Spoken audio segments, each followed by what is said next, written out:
ആർഎസ്എസുമായി നടത്തിയ ചർച്ചയിൽ വിശദീകരണമായി ജമാഅത്തെ ഇസ്ലാമി.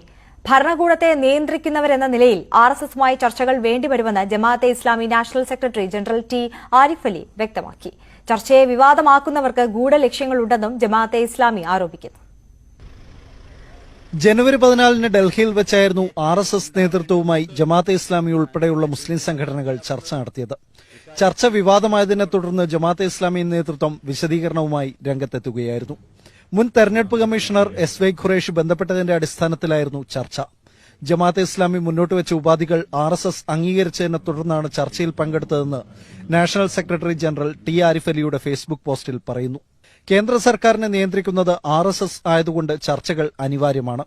വിദ്വേഷപ്രസംഗവും ആൾക്കൂട്ട കൊലപാതകവും ഉൾപ്പെടെയുള്ള വിഷയങ്ങൾ ചർച്ചയിൽ ഉന്നയിച്ചു. ജമാഅത്തെ ഇസ്ലാമി സംവാദത്തിൽ വിശ്വസിക്കുന്ന സംഘടനയാണെന്നും ചർച്ചകൾ ജനാധിപത്യ രാജ്യത്ത് ആവശ്യമാണെന്നും ആരിഫ് അലി വ്യക്തമാക്കി. ചർച്ച വിവാദമാക്കുന്നവർക്ക് ഗൂഢലക്ഷ്യങ്ങളുണ്ടെന്നും ജമാഅത്തെ ഇസ്ലാമി ആരോപിക്കുന്നു. ആർഎസ്എസുമായി ഇനിയും ചർച്ചകൾ തുടരും. ഇപ്പോൾ നടത്തിയത് രണ്ടാം നിര നേതാക്കളുമായുള്ള ആശയവിനിമയമാണ്. മുൻനിര നേതാക്കൾ അടുത്ത ഘട്ടത്തിൽ ചർച്ച നടത്തും. മറ്റു മുസ്ലിം സംഘടനകളുടെ വേദികളിൽ സംഘപരിവാർ നേതാക്കൾ എത്തുമ്പോൾ വിമർശനമുന്നയിക്കുന്ന ജമാഅത്തെ ഇസ്ലാമി ആർഎസ്എസുമായുള്ള ചർച്ചയിൽ പങ്കെടുക്കുന്നതിലെ വൈരുദ്ധ്യമാണ് വിമർശകർ ചൂണ്ടിക്കാട്ടുന്നത്. കെ.ടി. ജലീൽ ഉൾപ്പെടെയുള്ള രാഷ്ട്രീയ നേതാക്കളും വിമർശനവുമായി രംഗത്തെത്തിയിട്ടുണ്ട്. അശ്വിൻ വല്ലത്ത്, ന്യൂസ് 18, കോഴിക്കോട്.